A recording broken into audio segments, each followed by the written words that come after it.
நேயர்கள் அனைவரையும் ஜெயா பிளஸ் தொலைக்காட்சியினுடைய ஏனென்ற கேள்வி விவாத நிகழ்ச்சிக்காக நான் உங்கள் அனைவரையும் வரவேற்கிறேன். இந்நிகழ்ச்சியில் துறை சார்ந்த ஆளுமைகளுடைய எண்ண ஓட்டங்களை இன்றைய தலைப்பில் மிக விரிவாக விவாதிப்பதற்கு நாம் இங்கே அமர்ந்திருக்கிறோம். இன்றைக்கு நாம் எடுத்திருக்கிற மிக முக்கிய தலைப்பு எதிர்க்கட்சியாக ஒரு பேச்சு, ஆளும் கட்சியானவுடன் அந்தர்பல்டி, உள்ளாட்சி தேர்தலை நடத்த அஞ்சும் விளம்பர அரசு. இந்த தலைப்பில் தான் நாம் பேச போகிறோம். எதற்காக அரசு அஞ்சுகிறது? கூட்டணியில் சகசகமாக புரிந்துணர்வோடு இருக்கிற ஒரு தலைவர் நேற்று ஒன்று பேசுகிறாய், இன்று ஒன்று பேசுகிறாய், இந்த வார்த்தைகளை பல அர்த்தங்கள் பொதிந்துள்ளதாகவே நாம் பார்க்கிறோம். அந்த அடிப்படையில் தமிழக முதல்வரை பார்த்து மார்க்சிஸ்ட் கம்யூனிஸ்டுடைய முன்னாள் தலைவர் திரு பாலகிருஷ்ணனுடைய அந்த கருத்தின் அர்த்தம் என்ன? எதற்காக அரசு இவ்வளவு காலம் கடந்த ஆட்சியிலே கொதிநிலைக்கு உச்சபட்ச கொதிநிலைக்கு சென்ற ஸ்டாலின், அரசு பாரதி போன்றவர்களுடைய வழக்காடு மன்றத்தின் தீர்ப்புகள், அவர்கள் அணுகிய முறைகளை தாண்டி தற்போது மறுக்கும் நிலை என்ன? பேசுவோம். நம்மோடு துக்ளக் வாசகர் குழுமத்திலிருந்து அரசியல் விமர்சகராக தோழர் TDS ரவிச்சந்திரன் அவர்களை வரவேற்கிறேன். ஐயா வாங்க. பொருளாதார நிபுணர் மற்றும் அரசியல் விமர்சகராக ரவிசங்கர். வணக்கம். காந்திய சிந்தனையாளர் எழுத்தாளர் பாஸ்கரன் ராமம் கிருஷ்ணமூர்த்தி. எமது வெளிப்புற படப்பிடிப்பினுடைய திருநெல்வேலியிலிருந்து தோழர் பிரம்மா வழக்கறிஞர் அவர்களையும் நான் வரவேற்கிறேன். சார் வாங்க. பிரம்மா சார், நான் அன்னைக்கு முதல் உங்களை சந்திப்பதிலே மிக்க மகிழ்ச்சி. எதிர்க்கட்சியாக ஒரு பேச்சு, ஆளுங்கட்சியானவுடன் அந்தர்பல்டி. திராவிட முன்னேற்றக் கழகம் கடந்த காலங்களில் உள்ளாட்சி தேர்தல்களில் நடக்கிற முறைகேடுகளை எல்லாம் பேசினார்கள். தற்போது பின்னடைவு, ஜனவரி 5ஆம் தேதியோடு ஒரு 9+27 மாவட்டங்கள் 2 முறை வைக்கப்பட்ட தேர்தல் பின்னடைவை சந்தித்திருக்கிறது. மௌனியாக இந்த அரசு பயணிக்கிறது. இதற்கு பின்னால் இருக்கும் திரைமறைவிலான காரணங்கள் என்ன? திரு பிரம்மா.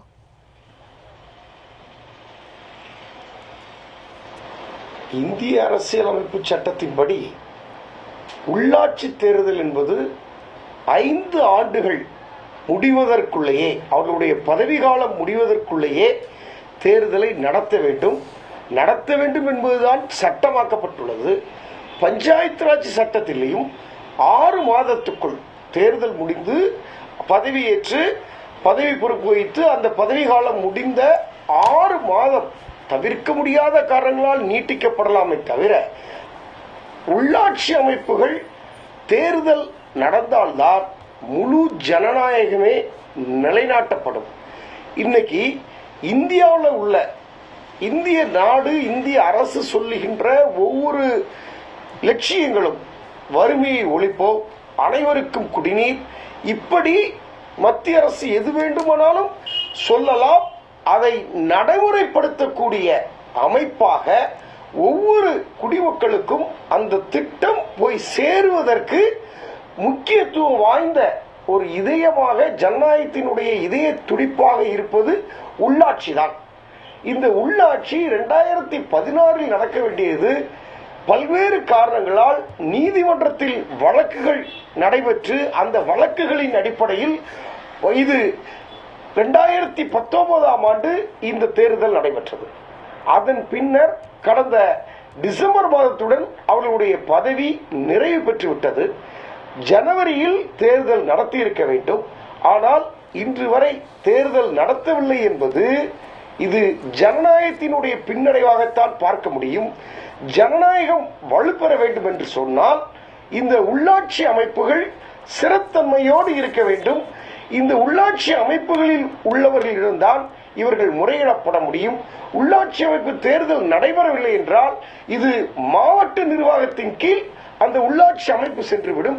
அந்த மாவட்ட நிர்வாகத்தின் கீழ் செல்லுகின்ற பொழுது அங்கு இருக்கக்கூடிய மக்களுக்கு அடிப்படை தேவையான குடிநீர், ரோடு மற்றும் குளத்தில் தூர்வாறுதல், அந்த குளத்தில் நீர் சேகரித்தல் போன்ற எந்த பணிகளும், பராமரிப்பு பணிகள் கூட நடக்காது. இதனால் இங்கு தேக்கி வைக்கப்பட வேண்டிய நீர், விவசாயத்துக்கு பயன்படுத்த வேண்டிய நீர் கடலுக்கு சென்று வீணாகிவிடும். இது போன்று ஒரு பின்னடைவை தான் உள்ளாட்சி அமைப்புகள் இல்லாத நிலையில் இந்த ஜனநாயகம் சந்திக்கும். தேர்தலை தள்ளி வைப்பது சட்டப்படி ஏற்புடையதல்ல. திரு பிரம்மா, ரொம்ப தெளிவாக முதல் கட்ட கருத்தை நீங்கள் சொன்னீர்கள். ரெண்டாவது நான் உங்கள்கிட்ட என்ன கேட்குறேன்னா, இப்பொழுது உள்ளாட்சி என்று திராவிட முன்னேற்ற கழகத்தினுடைய அடிப்படை திராவிட மாடல், விளிம்பு நிறை மக்களுக்கான உரிமை, மாநில சுயாட்சி, ஏழை எளிய அபலைகளுக்கான சுதந்திரம், இதையெல்லாம் பேசுகிற திராவிட முன்னேற்ற கழகம் பேச்சு ஒன்று சொல்லொன்று என்று அவர்களுடைய சக நண்பர்களாக பல தசாப்தம் பயணிக்கும் இடதுசாரிகளின் இந்த கடும் விமர்சனத்தை பிரம்மாவின் பார்வையில் எப்படி எடுத்துக்கொள்ள முடியும்? சட்டப்படி தேர்தல் நடத்த வேண்டும் என்பதில் எந்த விதமான மாற்று கருத்தும் இல்லை. ஜனநாயகம் நிலைக்கப்பட வேண்டும் என்றால் கண்டிப்பாக தேர்தல் நடைபெற வேண்டும். இதில் அரசியலோடு பார்க்க வேண்டிய அவசியம் இல்லை.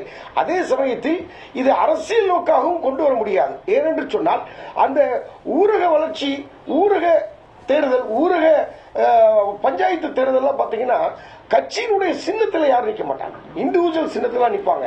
வேணா எங்க கட்சி ஜெயிச்சிட்டு அன்னைக்கு ஒரு நாள் வேணா சந்தோஷமா கொண்டாடலாம். ஆனால் இது ஜனநாயகத்தை பாதுகாக்கப்பட வேண்டும். ஜனநாயகம் ஒரு நிலைப்புத்தன்மை வேண்டும். ஜனநாயகம் சிறப்புத்தன்மையோடு இருக்க வேண்டும். சிறத்தன்மையோடு இருக்க வேண்டும் என்றால் உள்ளாட்சி தேர்தல் நடத்தப்பட வேண்டும். சரி ரவி தோழர், உங்கள்கிட்ட தான் நான் கேட்கணும். அந்த கேள்வி நீங்களே எடுத்துக்கிடுங்க. ஐயா சொன்னது என்ன காரணம், என்ன பின்னடைவு? இல்லை, இப்போ திராவிட கட்சிகளை பொறுத்த வரைக்கும், குறிப்பாக திமுகவை பொறுத்த வரைக்கும் சமீபமாக அதிகம் பேசிகிட்டு இருக்கிற வார்த்தை வந்து டீலிமிட்டேஷன். ரெண்டாவது பேசுகிறது வந்து ஃபெடரல் சிஸ்டம்னு சொல்கிற மாநில சுயாட்சி. மூணாவது சொல்கிறதுங்கிறது வந்து யூனிவர்சிட்டியில் துணைவேந்தர்களை நியமிக்கலை. இந்த மூணையும் இந்த விஷயத்தில் நீங்கள் கோடிட்டு பாருங்கள்.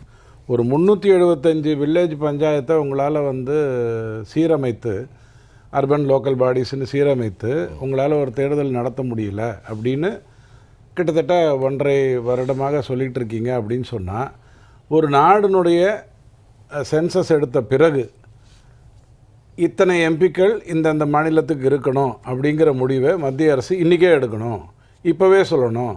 இல்லைங்க 2026 தான் சென்சஸ் எடுக்க போகிறோம், அப்போ தான் தெரியும், ப்ரோரேட்டான்னு சொல்லியாச்சு, இன்றைக்கி 7 நாளைக்கு 7 தான், இன்றைக்கி 14 நாளைக்கு 14 தான் சொன்னதுக்கு பிறகும் நம்ம சமூக நீதி காவலர் வந்து அங்கே போராடிட்டுருக்கார். எப்போக்கி 2026 நடக்க போகிற சென்சஸுக்கு பிறகு இருக்கிற விஷயத்தை. ஆனால் இங்கே வெறும் 375 வில்லேஜ் பஞ்சாயத்தை வந்து அர்பன் லோக்கல் பாடியோட இங்கேயும் அங்கேயுமா இணைக்கிற ஒரு விஷயம். இப்போ அதை இணைத்தால் உடனே மன்ரேகாவில் வந்து சில பேருக்கு வேலைவாய்ப்பு போகும் அப்படிங்கிற ஒரு கண்ணோட்டத்தை எடுத்து உங்ககிட்ட வைக்கிறாங்க. அடுத்தது வந்து இன்றைக்கி கோர்ட்லேயே பேசியிருக்கிறது வந்து, அதாவது நான் அது அந்த வழக்குக்குள்ளே போக விரும்பல, ஒரு வரியில் சொல்லிடுறேன். டாஸ்மாகை முன்னிறுத்தி அந்த 20 ரூபாய் அந்த செகண்ட் சேல்ஸுங்கிறது ஒரு குறிப்பிட்ட இதுக்கு போய் அங்கேருந்து வெளிநாட்டுக்கு போகுதுங்கிற ஒரு வழக்கு. அந்த வழக்கில் டாஸ்மாக்குள்ளே போய் ரைடு நடத்த வேண்டிய அவசியம் ஏற்கனவே ஒரு கோர்ட்டில் போய் அதுக்கப்புறம் பண்ணது. ஃபெடரல் சிஸ்டத்தை பாதிக்கிறீங்களா அப்படின்னு கேட்குறாங்க. ஃபெடரல் சிஸ்டம்னா என்ன? மாநில சுயாட்சியை பாதிக்கிறது. அப்போ அதிகார பகிர்வுங்கிறது என்ன? பஞ்சாயத்து. அப்போ அதிகார பகிர்வை நீங்கள் பாதிச்சுட்டு மாநில சுயாட்சியை எங்கேருந்து நீங்கள் கொடுக்க போகிறீங்க? உண்மையான ஃபெடரல் வந்து இதுதானே. ஏன்னா ராஜீவ்காந்தி இதை கொண்டு காங்கிரஸ்லேருந்து யாரும் இதெல்லாம் பேச மாட்டேன். பாவம், அவங்களுக்கு நிறைய டெண்டர் பிரச்சனை இருக்குதுன்னு நினைக்கிறேன். டெண்டர் பிரச்சனைன்னா என்ன, ரொம்ப சாதாரண பிரச்சனை. அந்த டெண்டர் சொல்ல இன்னும் அந்த டெண்டர் வந்து இதுவாகலை. இப்போ என்னென்னா அவங்க இதை பற்றி பேசலை. ஏன்னா ராஜீவ்காந்தியை இதை கொண்டு வரும்போது அதிகார பகிர்வை மையுறுத்தி தான் இதை கொண்டு வந்தாங்க. பஞ்சாயத்து ராஜ்ங்கிற மேட்டரே கொண்டு வந்தாங்க. அப்போ அவங்கக்கிட்ட 400 இருந்தது, அதை வைத்து கொண்டு பண்ணணும்னு நினச்சாங்க. பட் அவர் நினைத்த அளவுக்கு அது பண்ண முடியலைங்கிறதுனுடைய வீழ்ச்சியை தான் நீங்கள் இப்போ பார்க்குறீங்க. ஐயா, ஒரு யூனிவர்சிட்டியில் துணைவேந்தருங்கிறது ஒரு பதவி. அந்த பதவியை நிரப்பவில்லை ஆளுநர், மசோதாவை கிளியர் பண்ணலை. அதனால் யூனிவர்சிட்டியே ஸ்தம்பிச்சு போச்சு. அப்போ 76,746 வில்லேஜ் வார்டில் இருக்கக்கூடியவங்க என்ன நிலைமை, 9,624 வில்லேஜ் பிரசிடென்ட் இல்லைன்னா என்ன நிலைமை, அதனால் எதுவும் ஸ்தம்பிக்காதாங்கிற கேள்வியை கண்ணாடிக்கு முன்னாடி நின்று தானே பாவம் கரெக்டாக கேட்டுக்கிட்டாருன்னா இந்த கேள்விக்கான விடை உங்களுக்கு மிகச் சரியான ஒரு புள்ளி. இல்லையா? இந்த 3 விஷயத்தை தவிர இப்போ ஒரு பேச்சுக்கு சொல்கிறேன். அதாவது வந்து இந்த பஞ்சாயத்து தன்னை போல செயல்படுத்தினால் என்ன நடக்கும், அங்கே நீங்கள் அதிகாரிகளை நியமித்தால் என்ன நடக்கும் அப்படிங்கிறத நீங்கள் பாருங்கள். பொதுவாக திராவிட முன்னேற்ற கழகம் ஆட்சி கலைத்து கவர்னர் ஆட்சியை வெறுக்கும். கவர்னர் ஆட்சியில் யார் ஆட்சி பண்ண போகிறா? இதே அதிகாரிகள் தான். சட்டசபைக்கு பதிலாக ஆளுநர் வந்து பேச போகிறாரு. இன்றைக்கி பஞ்சாயத்தில் என்ன நடக்குது? பஞ்சாயத்து பிரசிடெண்ட்டை தவிர அங்கே அதிகாரிகள் தான் உட்காந்து முடிவு பண்ணுறாங்க. ஸோ எதை நீங்கள் எதிர்க்கிறீர்களோ அதற்கு முரண்பட்டு உங்கள் முன்னாடியே நீங்கள் நிற்கிறீங்க அப்படிங்கிற மாதிரி இந்த சியாமி ஸ்டைலில் வந்து இவனுக்கு தொட்டா அவனுக்கு வெளிக்கும் அப்படிங்கிற மாதிரியான உணர்வு கூட இல்லாமல் இவங்களே முரண்பட்டு நிற்கிற ஒரு முட்டாள்தனம் வந்து திமுக செய்துட்ருக்கிற ஒரு விஷயம். ஒரு பேச்சுக்கு சொல்கிறேன், 2019 வந்து ஒரு போராட்டம் நடக்குது, மருத்துவர்கள் போராட்டம் ஒன்று நடக்குது. அவங்க வந்து என்ன போராட்டத்தை நடத்துகிறாங்கன்னு சொன்னால் 5 வருடத்திற்கு ஒரு முறை அவர்களுக்கு வந்து உயர்வு வரணும், சம்பள உயர்வு வரணும், அல்லது ரெவ்யூ வரணும். உயர்வுங்கிறத விட ஒரு ரெவ்யூ வரணும். நம்ம ஸ்டாலின் அப்பாவுடைய அப்பா தான் வந்து GO 354 கொண்டு வந்தார். எப்போது 2000 அவர் இருக்கிற காலத்திலே 9 என்னோ கொண்டு வந்தார். கொண்டு வந்துட்டு அவர் வந்து சொன்னது 5 வருடத்துக்கு 12 வருடத்துக்கு ஒரு முறை வந்து இந்த விஷயம் ஏறணும். அதாவது வந்து டோட்டலாக சேலரியில் வந்து உயர்த்துவது அப்படிங்கிறது வரணும். 21 வருடமாக இன்றைக்கி மாற்றிட்டாங்க, 12 வருஷத்தை. ஒரு சாதாரண மருத்துவர் 56,000 ரூபாய் வாங்குவாருன்னு சொன்னால் உதாரணத்துக்கு இன்றைக்கி அவர் வந்து எவ்வளோ வாங்குறாருன்னு கேட்டால் 83,000 தான் வாங்குறாரு. எத்தனை வருடம் கழிச்சு? 21 வருடம் கழிச்சு. அவர் வாங்க வேண்டிய தொகை என்ன? 1,23,000 மருத்துவருக்கு. ஸோ நீங்கள் எந்த ஒரு இதை வந்து 2019 ஸ்டாலின் ஐயா அந்த போராட்டம் நடக்கும்போது கவலைப்படாதீங்க, நம்ம ஆட்சி தான் வரப்போகுது, நாம் வந்து உங்களுடைய பிரச்சனையை உடனே எடுத்துக்கிட்டு செய்வோம், இதை வந்து இந்த ஆட்சி அதையெல்லாம் கேட்க மாட்டேங்குது, நான் அதை உணர்வுபூர்வமாக உணர்கிறேன். எப்போ? 2019. இன்றைக்கி என்ன? 2024, 25. ஸோ எதை சொல்லுகிறோமோ அதை செய்வதில்லை, எதை செய்கிறோமோ அதில் முரண்படுகிறோம். இதை விட அர்த்தமற்ற ஒரு நிர்வாகம்ங்கிறது இந்த உலகத்தில் இருக்க முடியாது. இருங்க, வாசன் கிருஷ்ணமூர்த்தி ஒரு காந்திய சிந்தனைவாதியாக இது ரொம்ப முக்கியமாக அதிக பொறுப்பும் கடப்பாடும் உங்களுக்கு தான் இருக்கு, சொல்லுங்கள். இந்திய ஜனநாயகத்தினுடைய ஒரு மிகப்பெரிய தோல்வி எங்கே அப்படின்னா, அந்த 3 அடுக்கு ஜனநாயகத்துக்கு நாம் உயிர் தரவில்லை அப்படிங்கிறது தான். அது பேச்சளவில் தான் இருக்குது, ஏட்டளவில் தான் இருக்குது. அதுவும் இப்போது இருக்கக்கூடிய இந்த மாநிலத்துக்கு நிலைமை வைத்து பார்க்கிற போது உள்ளாட்சி அமைப்புகள் உயிரற்று போய் நீண்ட நாட்கள் ஆகிவிட்டன. இப்போ இல்லை, கடந்த 3-4 ஆண்டுகளாகவே அதுக்கு உயிர் இல்லை. ஏராளமான கட்டுரைகள் நம்ம எழுதிட்டோம், தொடர்ந்து எழுதிக்கிட்டே இருக்கோம், சொல்லிக்கிட்டே இருக்கோம். ஏன்னா பஞ்சாயத்து அமைப்பு அப்படிங்கிறது தான் அடித்தட்டு மக்கள் நேரடியாக அணுகக்கூடிய கடைநிலை ஜனநாயக அமைப்பு, சரிங்களா? அது ஏன் வேண்டாம் அப்படின்னு நினைக்கிறாங்க அப்படின்னா, ஏன் நடத்தவில்லை அப்படிங்கிற காரணம் என்ன அப்படின்னா, ரொம்ப எளிமையான ஒரு காரணம் தான். அது மக்கள் பிரதிநிதிகளால் நடத்தப்படுவதை சிலர் விரும்பவில்லை, இந்த அரசு விரும்பவில்லை. எல்லாருமே தன்னுடைய கட்டுப்பாட்டின் கீழ் இருக்க வேண்டும் என்று பார்க்குறாங்க. நீங்கள் நிச்சயமாக அதிகார தலைவர் கட்டுப்பாட்டில் இருப்பாங்க. அதனால் அதிகார வர்க்கத்தின் மூலம் இந்த நிர்வாகம் நடைபெற வேண்டும் என்று சிலர் விரும்புகிறார்கள். மக்களிடம் அந்த அதிகாரம் சென்று சேருவதை அவர்கள் விரும்பவில்லை. அதுதான் மிக முக்கியமானது. இங்கே ஆர்டிகிள் 40 தான் இதை பற்றி முதலே பேச ஆரம்பிச்சது. கான்ஸ்டியூஷனில் ஆர்டிகிள் 40 தான் சொல்லுது, the state shall take steps to establish panchayats or to organise panchayats. அது மட்டுமே இல்லை, அது வந்து யூனிட்ஸ் ஆஃப் செல்ஃப் கவர்மெண்ட்டாக இருக்கும் அப்படின்னு சொல்லுது.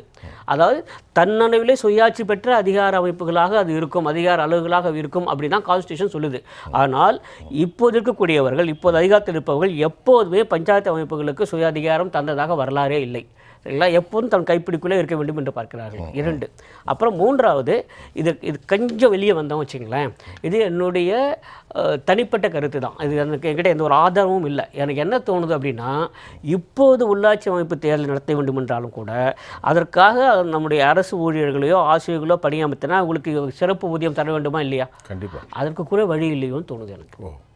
எனக்கு தெரியல நிதி நிர்வாகம் அவ்வளவு மோசமாக இருக்கிறது என்று தான் நான் நினைக்கிறேன், நான் கருதி கொண்டிருக்கிறேன். அதுவும் ஒரு காரணமாக இருக்கும். இவர்களால் மாநிலம் முழுவதும் உள்ளாட்சி அமைப்புக்கான தேர்தல்கள் நடத்துகிற அளவுக்கு நிதி வசதி இல்லை என்பதை நேரடியாக ஒப்புக்கலாமே.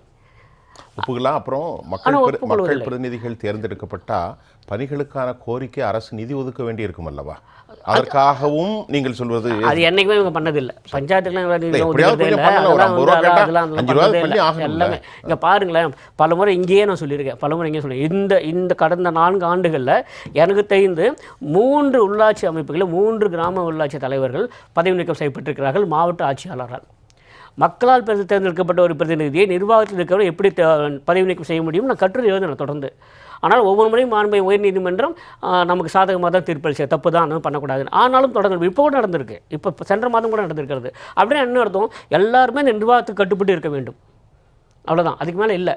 அது இப்போ உள்ளாட்சி அமைப்புல இல்லைன்னா இன்னும் வசதியாக போச்சு அவங்களுக்கு. அந்த 3 அடுக்கு ஜனநாயகத்தில் நம்பிக்கை இல்லாதவர்கள்ட்ட போய் நம்ம என்ன சொல்ல முடியும்? இல்லை, ஒரு காந்தியவாதியாக பாஸ்கர் சார்ட்ட முதல் கட்ட கருத்தில் பேச்சு அவர்களை பொறுத்தால் கடையனுக்கும் வெளிமிழிலை மக்களுக்கும் தாழ்த்தப்பட்ட மக்களுக்கும் ஒடுக்கப்பட்ட மக்களுக்கும் புரியா பெரியாரிய மக்களுக்கும் நான் கேட்குற அயோத்திதாச பாண்டிதரை பின்பற்றும் மக்களுக்கும் அதிகாரம். இப்போ இந்த கிராமங்களில் இருக்கிறவங்க எந்த மக்கள், அந்த மக்களுக்கு அதிகாரத்தை அமைப்புகள் தேர்ந்தெடுக்கப்படுவது மட்டுமே இல்லை, ஏற்கனவே அந்த அமைப்புகளுக்கு இருந்த நிதி நிர்வாக அதிகாரங்கள் முற்றிலுமாக பறிக்கப்பட்டிருக்கிறது. இல்லவே இல்லை.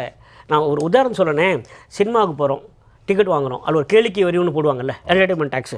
அந்த கேளிக்கை வரி எதுக்காக போகணுன்னா உள்ளாட்சி அமைப்புகளுக்கு போய் சேரணும். அதை வைத்து தான் அங்கே நூலகங்கள் அதெல்லாம் நடக்கும். இப்போ என்ன, அது நூலகங்கள் எல்லாமே இங்கிருந்தான் நிர்வகிக்கப்படுகின்றன.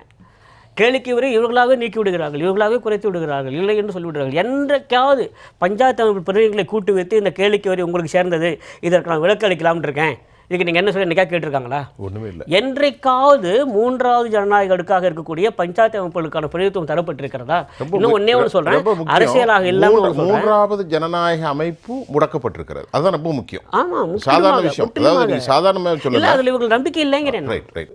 ரவிசங்கர் சார், இப்போ இந்த ஆளுமைகள் 3ஆம் ஜனநாயக அமைப்பு முடக்கப்பட்டிருக்கிற ஒரு வலிமையான கருத்து, வலிமையான கருத்து சொல்லுங்கள் உங்கள் பார்வையில். இந்த தேர்தலை நடத்துறதுக்கு திமுக ஏன் தயங்குகிறது, மௌனியாக்குகிறது, ஒன்று வாய் துறக்க மறுக்கிறார்? இது ஃபர்ஸ்ட் ஆஃப் ஆல் இந்த 5 வருஷத்துக்கு ஒரு தடவை இந்த உள்நாட்டு சிவிக் எலெக்ஷன்ஸ் நடத்தணும் அப்படிங்கிறது நம்ம கான்ஸ்டிடியூஷனில் ஆர்டிகல் 243U செக்ஷன் U அதை கீழே தான் டிஃபைன் பண்ணுறது. 5 வருடத்துக்கு ஒரு முறை, அதாவது இன்னைக்கு எலெக்ஷன் நடத்தி ஃபஸ்ட்டு மீட்டிங் நடக்கிறது இல்லையா, அந்த ஃபஸ்ட்டு மீட்டிங் நடந்ததுலேருந்து 5 வருடம் கணக்கு, 5 வருடத்துக்கு அந்த டேர்ம் உண்டு. ஸோ அந்த 5 வருடம் வரைக்கும் தான் இவங்களுடைய இதுன்னு சொல்கிறாங்க. சுப்ரீம் கோர்ட் என்ன சொல்கிறாங்க அப்படின்னா, 5 வருடம் முடிந்ததுக்கப்புறம் அடுத்த 6 மாதம் டைம் இருக்குது, அந்த 6 மாதத்துக்கு உள்ள கண்டிப்பாக எலெக்ஷன் நடத்தணும் அப்படிங்கிறோம். இப்போ அசம்பிளி எலெக்ஷன், பார்லிமெண்ட் எலெக்ஷன்லாம் கண்டிப்பாக அந்த இதுக்குள்ளே முடிஞ்சிருது.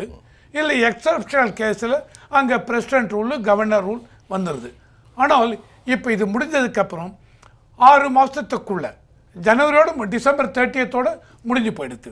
அந்த டிசம்பர் 30 கூட நீங்கள் இப்போ கேட்டீங்க இந்த டிஎம்கே என்ன இதுன்னு, அதில் நீங்கள் பார்த்தீங்க அப்படின்னா டிசம்பர் 2019, ஐ திங்க் டிசம்பர் 2ஆம் தேதி 2019 டிசம்பர் 2, அப்போ என்ன பண்ணார் ஸ்டாலின் அவர்கள், அவர் ரொம்ப கண்டன் எழுப்பினார். அதாவது இந்த சிவிக் பாடி எலெக்ஷன்ஸ்லாம் இந்த தேதிக்குள்ளே நடத்த வேண்டும், ஏன் நடத்தவில்லை, ஏடிஎம்கே அந்த அரசாங்கம் என்ன செய்கிறது அப்படி இப்படின்னு சொன்னாங்க. கோர்ட்டுக்கு கேஸ் கொண்டு போனாங்க. கோர்ட் என்ன சொல்லிட்டாங்க, இவங்க என்ன பண்ணாங்க, ஏடிஎம்கே இல்லை டீலிமிட்டேஷன் எக்ஸசைஸ்லாம் வார்டு இதெல்லாம் பண்ணிகிட்ருக்கோம், இட் டேக்ஸ் டைம், இன்னொரு 9 இதுக்கு பண்ணணும்னாங்க. ஏன்னா அதில் குறிப்பாக தென்காசி மாவட்டங்கள் பிரிப்புலாம் அதில் சொல்லி காட்டினாங்க. உடனே அவங்க சொன்னாங்க, கோர்ட் என்ன சொன்னாங்க, அந்த 9 இதை மட்டும் விட்டு தனியாக வச்சுட்டு 27 இதை முடிச்சு 27. ஸோ டிசம்பர் 27 அண்ட் டிசம்பர் 30 2 நாள் ஷெட்யூல் வச்சாங்க ஸ்டேட் எலெக்ஷன் கமிஷன். ஓகே, அதுக்கே இவங்க கொஸ்டின் பண்ணாங்க, அசம்பிளி எலெக்ஷன், பார்லிமெண்ட் எலெக்ஷன்லாம் தமிழ்நாட்டில் ஒரே சிங்கிள் ஃபேஸில் பண்ணுவீங்க, ஆனால் இந்த எலெக்ஷன் மட்டும் 2 ஃபேஸில் பண்ணுறீங்க 2 நாளைக்கு அந்த இதுக்கு. நாங்கள் சரி அந்த மாதிரி இருக்கிறச்சே. ஸோ அந்த அளவுக்கு டிஎம்கே இந்த ஜனநாயக இதில் மரபில் அந்த அளவுக்கு ரொம்ப இதுவாக இருக்கீங்க அப்படின்னு அன்னைக்கு நீங்கள் எதிர்கட்சியாக இருக்கும்பொழுது டிசம்பர் 2019 காமிச்சிங்க. கோர்ட்டு சொன்னாங்க, இவங்களும் எலெக்ஷன் கண்டக்ட் பண்ணாங்க. இன்றைக்கு 5 வருடம் முடிந்து விட்டது. டிசம்பர் 30 இதோட 2024 அதோட முடிஞ்சு போயிடுது. அப்போது இன்னொரு 6 மாதம்னா ஜான்வரியோடு முடியணும். ஸோ உங்களால் ஜனவரிக்கு பண்ண முடியுமா முடியாதா? கண்டிப்பாக முடியுமா முடியவில்லை. இன்னும் டீலிமிட்டேஷன் எக்ஸசைஸ்லாம் பண்ணணும்னா ஆரம்பத்தில் ரவி டிடிஎஸ் அவர்கள் சொன்ன மாதிரி மற்ற எல்லாத்துக்கும் இன்றைக்கி பண்ணணும், நாளைக்கே பண்ணிடணும் அப்படிங்கிறவங்க இந்த டீலிமிட்டேஷன் உங்கள் எல்லாருக்குமே தெரியும். இன்னும் கடந்த டிசம்பர் 2024 முடியறது அப்படின்னு இந்த டீலிமிட்டேஷன் எக்ஸசைஸ் எல்லாத்தையும் நீங்கள் முன்னாடியே பண்ணியிருக்க வேண்டியதானே, ஏன் பண்ணவில்லை? ஏன்னா உங்களுக்கு ஜனநாயக மரபில் அந்த அளவுக்கு ஒரு இது இருக்குது அப்படிங்கிறச்ச நீங்கள் பண்ணி முடிச்சிருக்கணும். ஏன் முடிக்கல? சரி, இன்னும் உங்களுக்கு டீலிமிட்டேஷன் எக்ஸசைஸ் ஏடிஎம்கே கவர்மெண்ட் அப்போ எடப்பாடி அவர்கள் சொன்னாங்க, இந்த 28 இந்த 9 இது முடிக்கலை, மீதி இதுக்கு பண்ணுறோம் அப்படின்னாங்க, பண்ணி முடிச்சு. நீங்கள் எவ்வளோ இதுக்கு உங்களால் பண்ண முடியும் அதை நீங்கள் சொல்லணும். அதையும் சொல்லவில்லை. சரி, இப்போ கம்யூனிஸ்ட் அவர்கள் இன்றைக்கு இந்த கொஸ்டினை பாலகிருஷ்ணன் அவர்கள் ரைஸ் பண்ணுறாங்க. உங்கள் எல்லாருக்கும் தெரியும் டிசம்பரோடு முடிய போகிறதுன்னு. நீங்கள் இன்னிலேருந்து 6 மாதம், ஏன் ஜனவரி 2024 அப்பயே நீங்கள் கொஸ்டின் பண்ண வேண்டியதானே? 24 இவங்க வேலையை ஆரம்பிச்சிருக்கணும், அவங்க கொஸ்டினே ஆரம்பிச்சிருக்கணும். அதுதான் நான் சொல்றேன். ஐயா, 6 மாசம் தானே இருக்கு, என்ன செய்ய போறீங்க?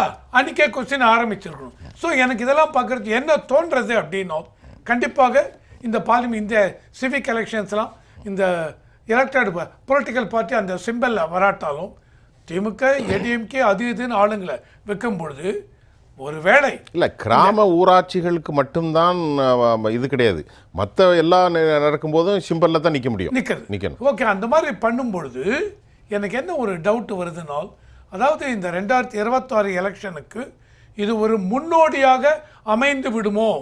எப்படி? அதாவது இந்த எலெக்ஷன் முடிஞ்ச உடனே இப்போ ஜூனுக்குள்ளே பண்ணுறீங்க அப்படின்னு வச்சுங்க, எவ்வளோ பேர் நிறுத்தினாங்க? டிஎம்கே ஏடிஎம்கே எவ்வளோ நிறுத்தினாங்க? பிஜேபி எவ்வளோ நிறுத்தினாங்க? விஜய் கட்சி எவ்வளோ நிறுத்தினாங்க?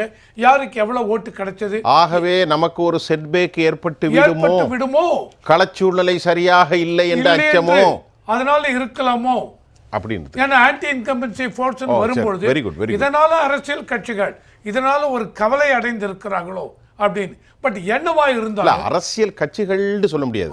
அரசியல் கட்சிகள் என்பது அதிகாரம் இல்லை, இவருக்கு மட்டும் தான் அதிகாரம் இருக்கு. திமுக. ரெண்டாவது ஸ்டேட் எலெக்ஷன் கமிஷன், இவங்க என்ன பண்றீங்க உங்களுக்கு தெரியும் இல்லையா? டிசம்பரோடு முடியறது. ஸோ அடுத்த எலெக்ஷன் கண்டக்ட் பண்ணணும்னு ஸ்டேட் எலெக்ஷன் கமிஷன் நீங்க ஏதாவது கேட்டீங்களா? என்ன கேட்டீங்க? என்ன பதில்? மாநில தேர்தல் ஆணையம். ஆமா, ஸ்டேட் எலெக்ஷன் அவங்க தானே கண்டக்ட் பண்ணி. நீங்க என்ன பண்ணீங்க? What are the actions you people have taken? Yes. அதுக்கு நீங்க क्वेश्चन பண்ணீங்களா? அப்பவே அவங்க சொல்லிட்டாங்களா? ஜனவரியில சொல்லியா? இல்ல, அத பத்தி எந்த நோட்டிஃபிகேஷன் இல்லையே, ஒண்ணு வரல. சரி, அப்படி இருங்க. ரவி சார், இப்போ சார் சொன்னது முக்கியமான புள்ளி. ஆன்டி இன்கம்பன்சி வெளிப்பட்டு விட்டால் மக்களிடத்தில் ஒரு dissent voice, it's a hot dog is going on among the DMK காலி. ஒரு பேச்சுக்கு சொல்ல வரேன், அப்படி பேசலாம். ஒரு பேச்சு உள்ளாட்சி தேர்தல் பணிகளில் இந்த ஜெயா ப்ளஸ் தொலைக்காட்சியில் 18-19 இதே நிகழ்ச்சியை நடத்தினவன் நான். எனக்கு இன்னைக்கு சொல்லும்போது ஞாபகம் வந்துச்சு.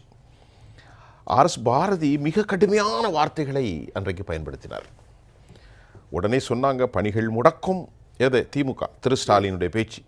உள்ளூரில் போடப்படும் ஒப்பந்தங்களை எல்லாம் கான்ட்ராக்டில் அமைச்சர்கள் எடுபிடிகள் பேசி முடிக்கிறார்கள். ஏன் காரணம்?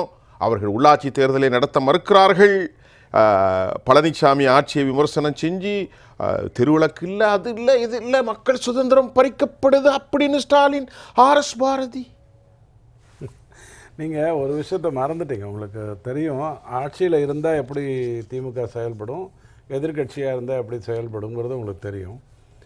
உள்ளாட்சி தேர்தலை நடத்துறதுல கூட அது பண்ணும். இப்போ இப்போ 200+ வரணும்னு சொல்லிட்டார் இல்லையா, ஸ்டாலின் ஐயா சொல்லிட்டார். இப்போ பஞ்சாயத்து தேர்தல் நடத்தணும்னு நாளைக்கு முடிவு பண்ணிட்டாங்கன்னு வச்சுக்கோங்க. ஏன்னா இது பர்செப்ஷன் கிரியேஷன் தானே. கண்டிப்பாக நடத்தணும்னு முடிவு பண்ணிட்டாங்கன்னா என்ன பண்ணுவாங்கன்னா, அந்த தேர்தலில் எல்லாமே இவங்க ஜெயிப்பதற்கான வேலை என்னவோ அதையெல்லாம் ஒழுங்காக செய்வாங்க. இது ஏற்கனவே நீங்கள் இதுக்கு முன்னாடி ரெண்டு தேர்தலுக்கு முன்னாடி நடந்ததை நீங்கள் பார்த்தீங்க. கோர்ட்டே அதை நிறுத்தி வைத்ததை நீங்கள் பார்த்தீங்க. செல்லுபடியாக உடைஞ்ச கதெல்லாம் பார்த்தோம், கொட்டிச்சு. அதனால் இந்த நம்பியார் இப்படி வேலை செய்வார். அதாவது எலெக்ஷனில் ஜெயிப்பதற்கு என்னெல்லாம் பண்ணணுமோ அந்த வேலையெல்லாம் இந்த நம்பியார் பண்ணுவார். அதே எதிர்க்கட்சி நம்பியார் என்ன பண்ணுவார் அப்படின்னு சொன்னால், இந்த செட்டப்ஸ் இருக்கு இல்லையா, அதாவது மாநிலம் இதை தரலை, மாநிலம் அதை பெற்றுக் கொடுக்கல, அடிமை ஆட்சி நடத்துகிறது, மத்திய அரசு சொல்வதற்கு கால் ஊன்றி ஊந்துகிந்து போகிறது, இந்த கதையெல்லாம் பேசி அதை பாசிட்டிவ் அப்ரோச்சாக அந்த இடத்துல ஜெயிக்க பார்ப்பாங்க உள்ளாட்சி தேர்தலை பொறுத்த வரைக்கும். ஏன்னா உள்ளாட்சி தேர்தலும் இடைத்தேர்தலும் இவங்க எப்படி நடக்கணும்னு நினைக்கிறாங்களோ அப்படி தான் அது நடக்குங்கிற சூழ்நிலையை திமுக ரொம்ப வருஷமாக உருவாக்கிருச்சு. இந்த இருதுருவ அரசியலுங்கிறது சிதைந்து ஒரு கூட்டணி ஆட்சி அப்படிங்கிற அடிப்படைக்குள்ளே வந்தால் தான் தமிழ்நாட்டு இந்த விஷயத்துலேருந்து வெளில வரும் அப்படிங்கிறது உங்களுக்கு நல்லா தெரியும். இப்போது கேள்வி என்ன அப்படின்னு சொன்னால், இந்த பஞ்சாயத்து தேர்தலை வந்து இவங்க நடத்த போகிறதில்ல, அதில் எந்த மாற்று கருத்தும் இல்லை. ஏன்னா இவங்க வந்து 200+ பேசியிருக்காங்க. அதனால் வந்து அந்த பர்செப்ஷன்லேருந்து வெளில வர மாட்டாங்க. இந்திய தேர்தல் வந்து 9 ஃபேஸாக நடக்குது சார். அப்போது திமுகவும் இந்தி கூட்டணியும் வைத்த குற்றச்சாட்டு என்ன தெரியுமா? மோடி வந்து தான் எங்கெல்லாம் பயணித்து தேர்தலை நடத்த முடியுமோ அதற்கேற்றாற் போல் அந்த மாநிலங்களில் தேர்தலை வந்து முன்னுக்கு பின்னு வைக்கிறாரு. நவம்பர் மாதம்தான் முடிய போகுது மும்பை, நீ ஏன் அக்டோபரில் சேர்த்து நடத்தலை அப்படின்னு கேட்குற அளவுக்கு இந்திய தேசத்துக்கு, அதாவது 28 மாநிலம், இத்தனை யூனியன் டெரிட்டரி. இங்கே அந்த கதையெல்லாம் கிடையாது. தமிழ்நாட்டை பொறுத்த வரைக்கும் கும்மிடி பூண்டி தாண்ட போகிறதில்ல, அவசியம் இல்லை, உள்ளுக்குள்ளேயே தான் தேர்தல். ஆனால் இங்கே வந்து இவங்க நடத்துறதுக்கு 1000 காரணங்கள் உங்களுக்கு சொல்கிறாங்க. நான் பேசுகிறது எல்லாமே உங்களுக்கு இவங்க முரண்படுறது எப்படி அப்படிங்கிறது தான். அதாவது இவங்களுக்கு என்னென்னா, இவங்களுக்கு மேலே இருக்கிற மத்திய அரசும் இவங்க என்ன சொன்னாங்களோ அதை தான் கேட்கணும், இவங்களுக்கு கீழே இருக்கக்கூடிய பஞ்சாயத்தும் இவங்க என்ன சொன்னாங்களோ அதை தான் கேட்கும். இதை விட நடுநிலை உலகத்தில் இருக்கவே முடியாது. நீயும் அவுட்டு, நானும் அவுட், அவனும் அவுட்டு, நான் மட்டும்தான் அப்படிங்கிற மாதிரியான ஒரு விஷயம். இந்த மாவட்டத்தை விரிவாக்குவதனால் உள்ளாட்சி தேர்தலை நான் கொஞ்சம் தள்ளி போடுறேன். இதுதான் போன ஆட்சியில் சொல்லப்பட்டது. அதாவது 30 மாவட்டத்தை 32ஆவோ 34ஆவோ மாற்ற போகிறோம், அதுக்கப்புறம் தேர்தல் நடத்தலாம் அப்படின்னு சொன்னேன். மாவட்டத்தை விரிவாக்குறதுங்கிறது ஒரு தொலைநோக்கு விஷயம். 375 பஞ்சாயத்துங்கிறது பெரிய தொலைநோக்கு விஷயம் ஒன்றும் இல்லை, ஒரு ஜஸ்ட் அட்ஜஸ்ட்மெண்ட்டு தான் இங்கேக்கும் அங்கேக்கும். ஆக அன்னைக்கு வந்து அவங்க என்ன சொன்னாங்க, அந்த மாவட்டங்களுக்கு மட்டும் அப்புறம் பார்த்துக்கலாம், இந்த மாவட்டத்துக்கு மட்டும் நடத்துங்க. அதாவது மிக மோசமாக ஒரு இது, அதாவது டீல் பண்ணக்கூடியவங்க. இவங்க டீலிங் எப்படி இருக்கும்னா, இவங்களுக்கு சாதகமான வகையில் தான் எல்லா டீலிங்கும் பண்ணணுங்கிற அடிப்படையில். இந்த சீசாவில் கீழே இறங்கினா உலகம் தெரியுது, கீழே இறங்கினா நீ வந்து குள்ளமாயிட்ட அப்படின்னு சொல்கிற அந்த கதைக்குள்ளே இவங்க வருவாங்க. நான் இந்த மருத்துவர் பிரச்சனையை சொன்னேன் இல்லையா, அந்த ஜிஓ 354 இந்த ஒரு வரி விஷயந்தான். இந்த ஜிஓ 354ஆல் பாதிக்கப்பட்ட மருத்துவர்கள் வந்து ஜூன் 11ஆம் தேதி அன்னைக்கு 20 பேர் மட்டும் மேட்டூர்லேருந்து சென்னை வரைக்கும் ஒரு பாத யாத்திரை போக போகிறாங்க. அதில் வந்து பல பேர் சேர்ந்துக்க போகிறாங்கங்கிறத வந்து நம்ம படிக்கும்போது, பத்திரிகையில் சின்ன சின்ன விஷயங்களாக படிக்கும்போது நமக்கு என்ன புரியுது அப்படின்னு சொன்னால், ஒரு அரசு மருத்துவருடைய நிலைமையையே இப்படித்தான் இது பார்க்கிறது. இவங்க எல்லாம் நீட்டுக்கு முன்னாடி பாஸ் பண்ணுவாங்க. நீட்டுக்கு முன்னாடி பாஸ் பண்ண தமிழ்நாடு +2லேருந்து இவங்க நம்ம 10-20 வருஷத்துக்கு முன்னாடி ஐயா விஷயம் சொன்னால் தமிழ்நாடு எடை போட்டு அனுப்பியவனுடைய நிலைமை இது. அதாவது எந்த ஒரு விஷயத்திலும் முரண்படுவது அப்படிங்கிறது தான் திமுகவுடைய பிரச்சனை. எனக்கு ஏதாவது ஒரு விவாதம் திமுக சார்ந்த விவாதம் வந்ததுன்னு சொன்னால் நான் வந்து வெளியிலலாம் போய் தேடவே மாட்டேன். இன்றைக்கி பேசுனதுக்கு நேற்றுக்கு என்ன பேசுனாங்க இது தெரிஞ்சிட்டா போகிற கிபி கிமு பேமு பேபி மாதிரி நம்ம பார்த்துக்க வேண்டியது. பேசியதற்கு முன் பேசியதற்கு பின் ரொம்ப சுலபமாக தன்னை முரண்படு. இப்போ பஞ்சாயத்து நடப்பதனால் என்ன ஒரு நல்லது நடக்கும்ங்கிறது வந்து அந்தந்த ஊரில் இருக்கிற மக்களுக்கு முதல்ல புரியணும். இப்போ இவங்க நடத்தணும்னு நினச்சாங்கன்னா, நாளைக்கு நடத்தணும்னு நினச்சாங்கன்னா, இவங்களால், நான் அந்த வார்த்தையை பயன்படுத்துறதுக்கு மன்னிக்கணும், எந்த ஒரு வலிமை உள்ளவனையும் இவங்க வந்து பிரசிடெண்ட்டாகவும் இதுவாகவும் நிறுத்திவிட முடியும். அவங்க வந்து ஒரு ஜனநாயக ரீதியாக தேர்தல் நடத்தணுங்கிற அவசியம் கூட கிடையாது. ஆனால் அதை கூட இவங்க செய்ய விரும்பலை. ஏன் அப்படின்னு சொன்னால், இன்றைக்கி இருக்கக்கூடிய ஆன்டி இன்கம்பன்சியை ரொம்ப வழியுது. இதையும் தாண்டி இந்த பஞ்சாயத்து தேர்தல் நடத்தி அதன் மூலமாக ஏதாவது விவகாரம் வெளில வந்ததுன்னா ஒட்டமாக ஊற்றி 23,400 கோடி செலவு பண்ணாலும் 20 தொகுதிக்கு மேலே ஜெயிக்க முடியாதுங்கிற ஒரு பயம் உண்மையிலே உங்களுக்கு வந்ததாக நான் பார்க்குறேன். இன்னும் அடுத்த முறை நான் உங்கள்கிட்ட ஒரு கேள்வி வருவேன். பிரம்மா சார், இப்போ நெல்லையிலிருந்து நீங்கள் பேசுகின்றீர்கள். நாம் நெல்லையை பற்றி நன்கு தெரிந்திருக்கிறோம். குறிப்பாக பஞ்சாயத்து அதிகாரம், பேரூராட்சி, நகராட்சி, மாநகராட்சி, அதிக அறிவுஜீவிகளையும் கல்வியாளர்களையும் கொண்ட சவுத் இந்தியன் ஆக்ஸ்போர்ட் என்று சொல்வார்கள். ஒரு மாநில அரசை விட இந்த மாதிரி அதிகார பரிவர்த்தனை நகராட்சிகளுக்கும் பேரூராட்சிகளுக்கும் மாநகராட்சி எல்லாம் உள்ளாட்சி மன்றத்திற்கு கொடுப்பது தானே ஒரு சரியான முறை. இந்த அரசு உங்களின் பார்வையில், நான் அரசியல் கேள்வியாக வைக்கவில்லை என்றாலும் கூட, இதே மாதிரி ஒரு முடக்கமான அதிகார பரிவர்த்தனை என்ன பார்வையில் பொதுக்களத்தில் ஏற்படுத்தும் திரு பிரம்மா? உண்மையிலேயே உள்ளாட்சி அமைப்புகள் செயல்படவில்லை என்று சொன்னால் இந்த நாட்டினுடைய ஜனநாயகம் முடங்கிவிட்டதாகத்தான் பார்க்க முடியும்.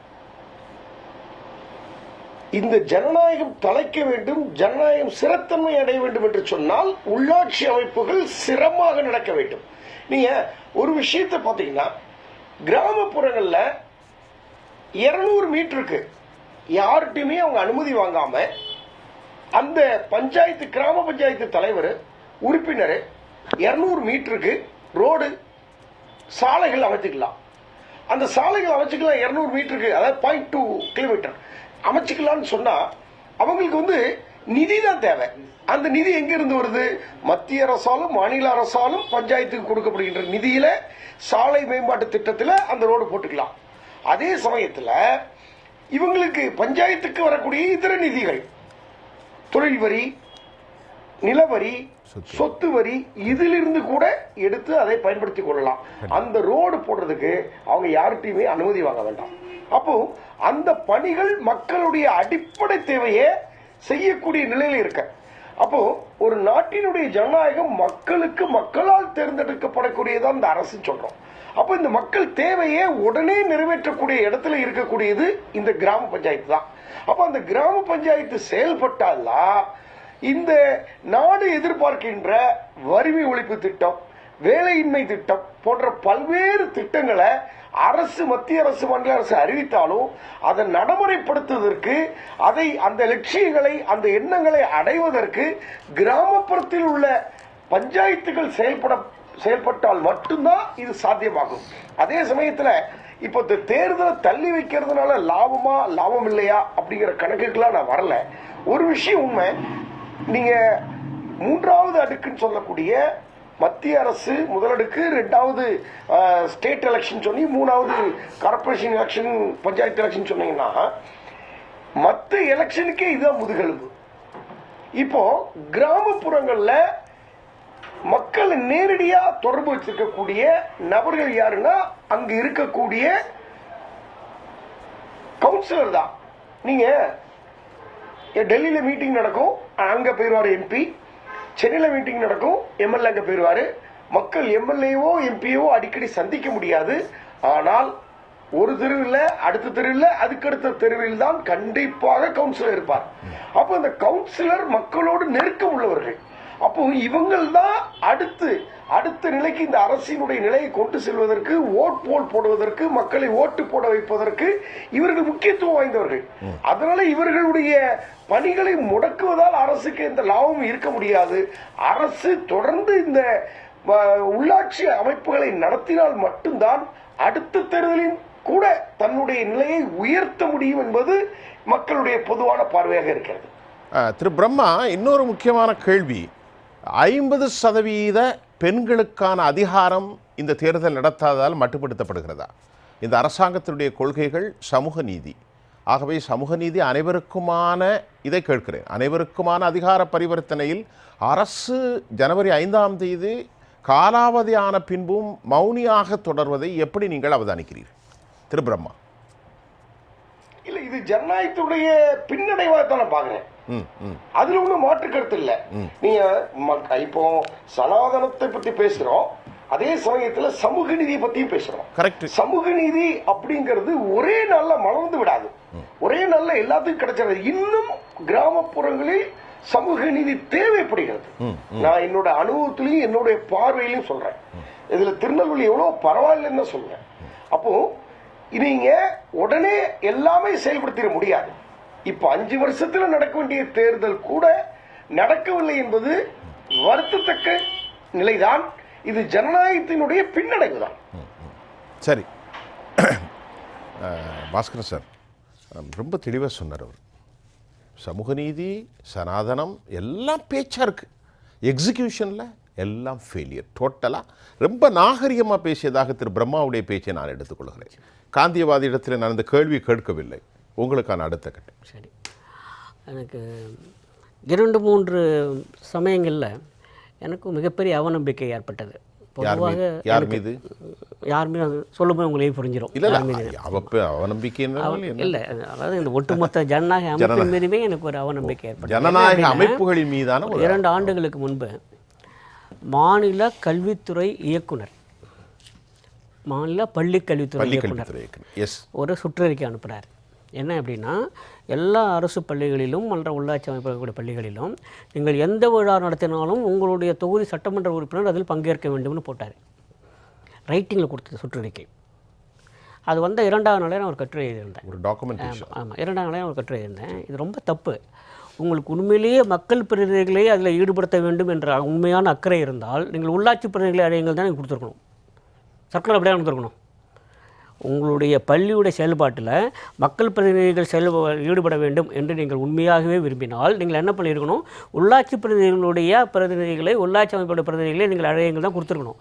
இது என்ன சட்டமன்ற உறுப்பினர்கிட்ட டேட்டு வாங்கிறதுக்காக 2 ஆசிரியர்கள் பின்னாலே சுற்றணும். ஒரு வருஷத்துக்கு எத்தனை விழா நடத்த முடியும் யோசிச்சு பாருங்கள், முடியாது. ஆனால் பள்ளி விழாவிலே சட்டமன்ற உறுப்பினர் வந்து கலந்து கொள்ள வேண்டும் என்று சொன்னாலே அது அரசியலாக இல்லையா? உள்ளாட்சி பிரதிநிதிகள் அரசியல் இல்லை. நம்முடைய வழக்கறிஞர் கூட சொன்னார், கிராமப்புற உள்ளாட்சிகளே அரசியல் நடத்தவில்லை அப்படின்னு. அவர்களை நீங்கள் அழைத்தால் நான் ஏற்றுக்கொள்வேன். ஆனால் நீங்கள் ஏன் சட்டமன்ற உறுப்பினர் அழைக்க வேண்டும் என்று கேட்டேன். நல்ல வேளையாக அந்த கட்டுரை வந்த பிறகு அதுக்கு பெரிய அழுத்தம் தரப்படவில்லை எங்கேயும். ஆனாலும் அந்த சுற்றறிக்கை இன்னும் அப்படியே இருக்கிறது. அதனால தான் சொல்கிறேன், சிலருக்கு உள்ளாட்சி அமைப்புகள் மீது நம்பிக்கை இல்லை.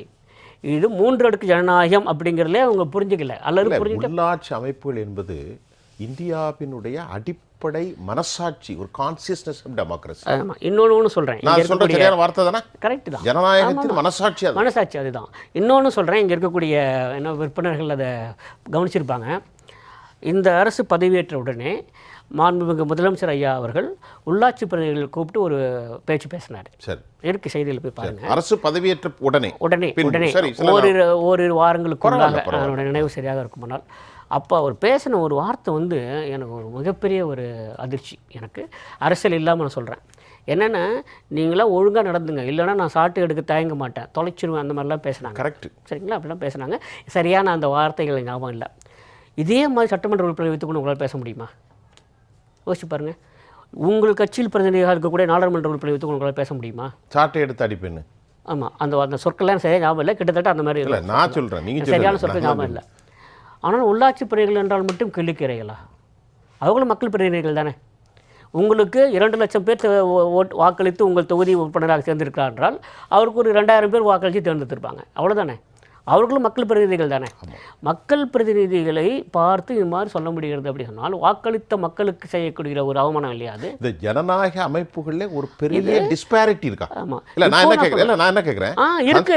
ஜனநாயக அமைப்புல member of legislative assembly, member of parliament, இந்த மாதிரி லோக்கல் பாடிக்குள்ள ஒரு பெரும் டிஸ்பாரிட்டி. அப்போ நான் கேட்டேன் இது என்ன இது?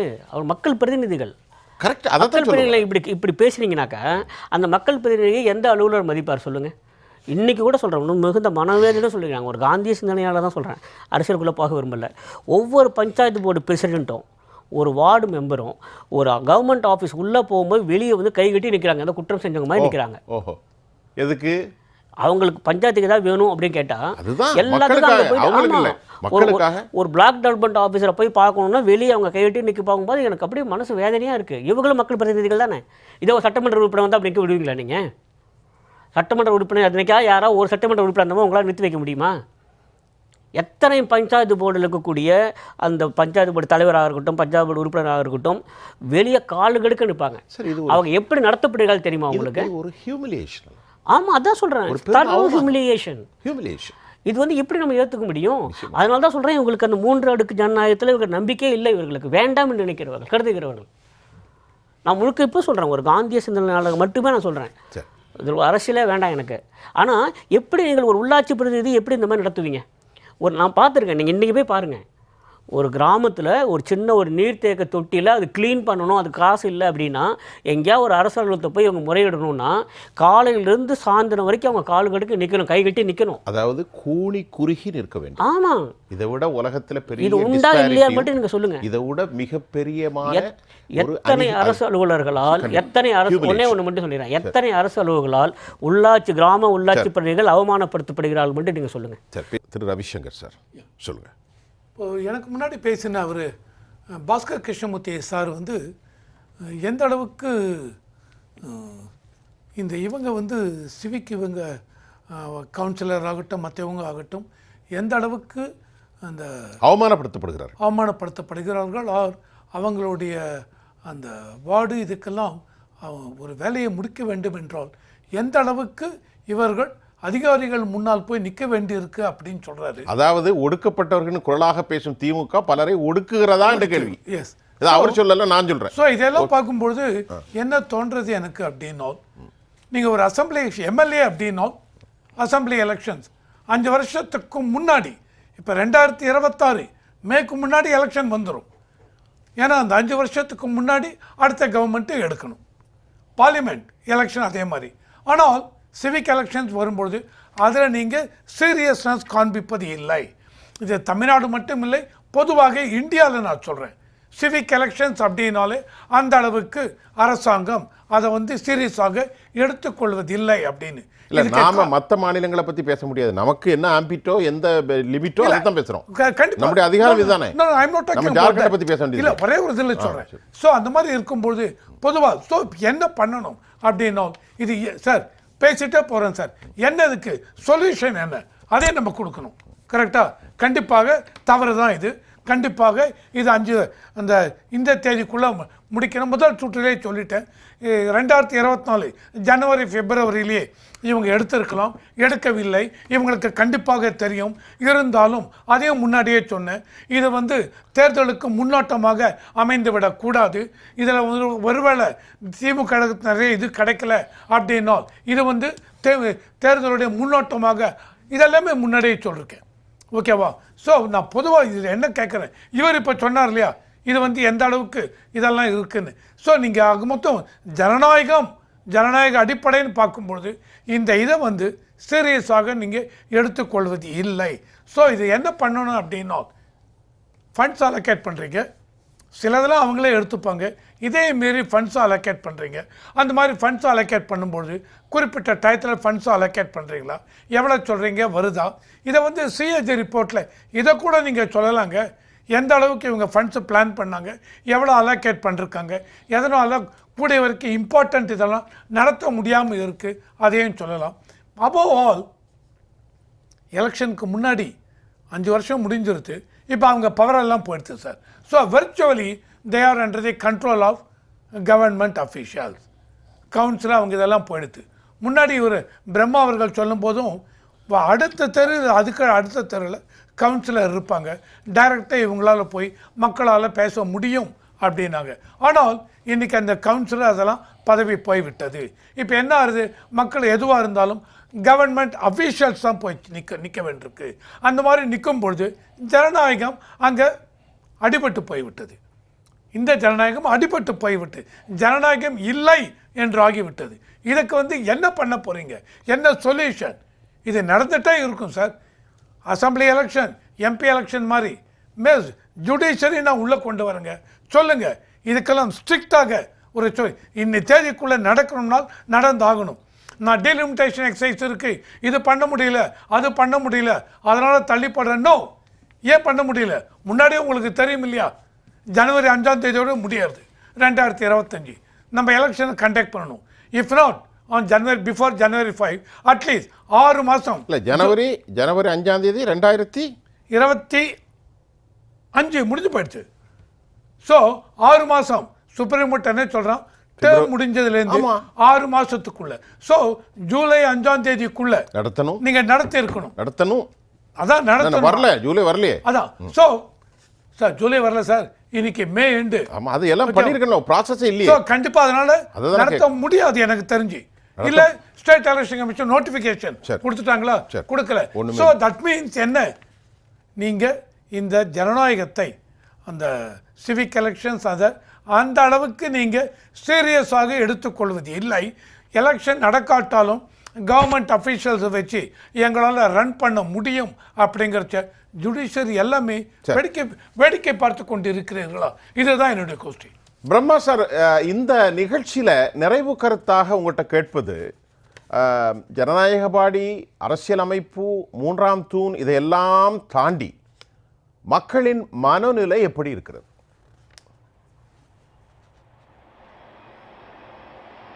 திரு பிரம்மா. சார், ராஜீவ்காந்தி அவர்களால் பஞ்சாயத்து ராஜ் சட்டம் நிறைவேற்றப்பட்டதுடைய முழு நோக்கமே உள்ளாட்சி அமைப்புகளுக்கு முழு அதிகாரம் கொடுக்க வேண்டும். உள்ளாட்சி அமைப்புகள் தன்னிச்சையாக செயல்பட வேண்டும். உள்ளாட்சி அமைப்புகளை வலுப்படுத்தினால் மட்டுமே ஜனநாயகம் நிலைக்கும் என்பதை அறிந்து ராஜீவ்காந்தி அவர்களால் கொண்டு வரப்பட்ட பஞ்சாயத்து ராஜ் சட்டத்தில் தனி அதிகாரம் இவர்களுக்கு பிறப்பிக்கப்பட்டு 6 மாதத்துக்கு முன்பாகவே பதவி முடிந்து 6 மாதத்திற்குள் தேர்தலை நடத்த வேண்டும் என்பதையும் அந்த சட்டத்தில் குறிப்பிட்டு இந்த சட்டம் வலுவாக இயற்றப்பட்டு உச்ச நீதிமன்றமும் உள்ளாட்சி அமைப்புகள் பதவிகாலம் முடிந்த 6 மாதத்திற்குள் தேர்தலை முடிக்க வேண்டும் என்று உத்தரவிட்ட பின்னர் இன்றைய நிலையில் தேர்தல் நடத்தாமல் இருப்பது உள்நோக்கம் கொண்டதா இல்லையா என்பதை விட இந்த மக்களுக்கு கிடைக்கின்ற பணிகள், மக்களுக்கு கிடைக்கக்கூடிய நன்மைகள் தடுக்கப்படுகிறது என்ற நோக்கில் தான் பார்க்க வேண்டும். மேலும் உள்ளாட்சி அமைப்புகளுக்கு என்னென்ன அதிகாரம் உள்ளது, உள்ளாட்சி அமைப்பில் இருக்கக்கூடிய கவுன்சிலர்கள், உள்ளாட்சி அமைப்புக்கு வாக்களிக்கக்கூடிய மக்களுக்கு எவ்வளவு உரிமை இருக்கிறது என்பதை கூட இதுவரைக்கும் இருந்த அரசாங்கம் அதை ஊக்கப்படுத்தவில்லை. அதை விழிப்புணர்வை, அந்த உள்ளாட்சி அமைப்பினுடைய அதிகாரத்தை பற்றிய விழிப்புணர்வை மக்கள் மத்தியில் கொண்டு வரவில்லை. இன்றும் மக்களுக்கு உள்ளாட்சி அமைப்பால் எவ்வளவு நன்மை இருக்கிறது, எந்த அளவுக்கு உள்ளாட்சி அமைப்புக்கு அதிகாரம் இருக்கிறது, வாக்களிக்கக்கூடிய நாம் என்னென்ன கேட்டு பெற முடியும் என்ற எந்த விழிப்புணர்வும் முழுமையாக கிடைக்கப்படவில்லை. இதுவரைக்கும் இருந்த எந்த அரசாங்கமும் அதை முழுமையாக மக்களுக்கு கொண்டு போய் சேர்க்கவில்லை என்பதுதான் என்னோட பார்வையில் உள்ளது. மேலும் இந்த தேர்தலை, உள்ளாட்சி அமைப்பு தேர்தலை தள்ளி வைப்பது ஜனநாயகத்தை முடக்குவதாகத்தான் பார்க்கப்படுகிறது. ரொம்ப கடுமையான கருத்து. ஒரு நிமிஷம். 2 விஷயம் நான் பாஸ்கர் சாருக்கு சொல்லிடுறேன். ஒன்று சாட்டையை எடுப்பேன் அப்படின்னு சொன்னதுக்கு அவர் வருத்தப்பட்டார். அதில் நியாயம் இருக்குது. யார் வருத்தப்பட்டா? உள்ளாட்சி தேர்தலில் ஜெயிச்ச பிறகு அவர் சந்திக்கும் போது ஸ்டாலின் ஐயா சாட்டையை எடுப்பேன்னு சொன்னதை அவர் வருத்தப்பட்டதில் நியாயம் இருக்குது. இப்போ ஒரு 6 மாதத்துக்கு முன்னாடி வெளிநாட்டுக்கு போனார். அப்போ அமைச்சர்களை கூப்பிட்டு என்ன சொன்னாருன்னா, உங்களெல்லாம் நான் கண்காணிச்சிக்கிட்டே இருப்பேன், எங்கேயாச்சும் தப்பு நடந்துச்சுன்னா எனக்கு தெரிஞ்சிடும். யார்கிட்ட சொல்கிறாரு? அவருடைய அமைச்சரை பற்றியே சொல்கிறார் பாஸ்கர் சார். அமைச்சர் எங்கே இருக்கார், எம்எல்ஏ எங்கே இருக்கார், அப்புறம் பஞ்சாயத்து எங்கே இருக்குன்னு பார்த்தீங்கன்னா உங்களுக்கு நீங்கள் சட்டசபையை ஃபாலோ பண்ணுறதில்ல, அதனால் உங்களுக்கு தெரில. நியூயார்க்லேருந்து ஆப்பில் பார்ப்பார். அதிலே பார்த்துருவார். இப்போது ஃபோட்டோஷூட்டுக்கு நடுவில். இப்போ 2வது என்ன அப்படின்னு சொன்னால், இந்த சட்டசபையில் நீங்கள் பார்க்கலன்னு நினைக்கிறேன் பாஸ்கர் சார். இன்றைக்கி தான் துணை முதலமைச்சர், கொஞ்ச நாளைக்கு முன்னாடி விளையாட்டுத்துறை அமைச்சர், அதுக்கு முன்னாடி அவர் எம்எல்ஏ தானே. பெரியவங்களாம் நான் வணக்கண்ணா சார் வணக்கண்ணா அப்படிலாம் சொல்லிட்டு போவாங்க. யார்கிட்ட? ஸ்டாலின் ஐயா கிட்ட இல்லை. அது உங்களுக்கு சொல்லிடுறேன். இதெல்லாம் திமுகவோட எதேச்சைய அதிகாரத்தில் உதயநிதினு சொல்லுங்களேன். இல்லை, அவர் உதயநிதி ஐயா பல பேருக்கு தெரியாது. இல்லை, அப்புறம் கும்பிட்டது யாருன்னு நான் சொன்னால் உங்களுக்கு வேதனை ஆகிடும். எல்லாரும்னு வச்சுட்டு போயிருங்க. ஏன்னா நேரு ஐயா மற்றவங்களாம் கும்பிட்டாங்கன்னு சொன்னால் உங்களுக்கு ரொம்ப கோபம் வந்துடும், வருத்தம் வந்துடும். இப்போ கேள்வி என்னென்னா சார், 6 மாநிலங்கள் கொடுக்கின்ற ஜிடிபியை 28 மாநிலங்கள் கொண்டு சேர்க்கிறது. நாங்கள் தான் உழைக்கிறோம், நாங்கள் தான் கொடுக்குறோம் அப்படிங்கிற ஒரு வார்த்தையை திமுக பயன்படுத்துகிறது. பண்ணுறதா இல்லையா? எதை சொல்லிட்டு பண்ணுறது? வடக்கு வாழ்கிறது, தெற்கு தேய்கிறதுன்னு சொல்லிட்டு இந்த 6ல் 4 தெற்கு தான். 2 மட்டும்தான் அந்த பக்கம். வாழ்ந்ததெல்லாம் தெற்கு தான், அது வேறு விஷயம். ஆனால் தமிழ்நாட்டை எடுத்துக்கோங்க. கிழக்கு மாவட்டங்களோ அல்லது தெற்கு மாவட்டங்களோ இன்றைக்கும் வளராமல் இருக்கிறது. அதற்கு காரணம் என்ன? அங்கேருந்து வரக்கூடிய எம்எல்ஏக்களோ அங்கேருந்து வரக்கூடிய எம்பிக்களோ சரியில்லையா அப்படிங்கிறத நீங்கள் பார்த்தீங்கன்னா இல்லை. பஞ்சாயத்துன்னு ஒன்று நடந்ததுன்னு சொன்னால் அந்தந்த ஏரியாவில் என்னென்ன வரணுங்கிற வளர்ச்சி திட்டங்களை அவங்க கொண்டு வருவாங்க. ஸ்டாலின் ஐயா வெற்றிகரமாக எத்தனை கிராம சபாவை நடத்தினார் தேர்தலுக்கு முன்னாடிங்கிறது உங்களுக்கு நல்லா தெரியும். பெரிய பாக்ஸ் வச்சிருப்பாரு. ஆமாம், பஞ்சு வச்சு கிராம சபா. தேர்தலில் ஜெயிச்சதுக்கப்புறம் கிராம சபாவே காணும், எல்லாமே நாடக சபாவை தான் ஓடிக்கிட்டு இருக்குது. இப்போ கேள்வி என்ன அப்படின்னு சொன்னால், இந்த கிழக்கு மாவட்டங்கள் அண்ட் தெற்கு மாவட்டங்கள் எல்லாம் நல்லா வரணும்னு சொன்னால், உயர வேண்டும் என்று சொன்னால் இந்த அடித்தளம் கண்டிப்பாக வரணும். 2வது கடைசியாக ஒரே ஒரு கருத்து சொல்லி முடிச்சிடுறேன். ஏன்னா எனக்கு திமுக பற்றி பேசும்போது நான் அப்படியே உணர்ச்சி ரொம்ப ரசித்து பேசுவேன். அதனால் அதாவது இந்தியாங்கிறது சமஸ்தானங்களின் கூட்டமைப்பு. அது என்ன, ஒன்றிய அரசு. அப்போ தமிழ்நாடுங்கிறதுல சமஸ்தானங்களே இல்லையா?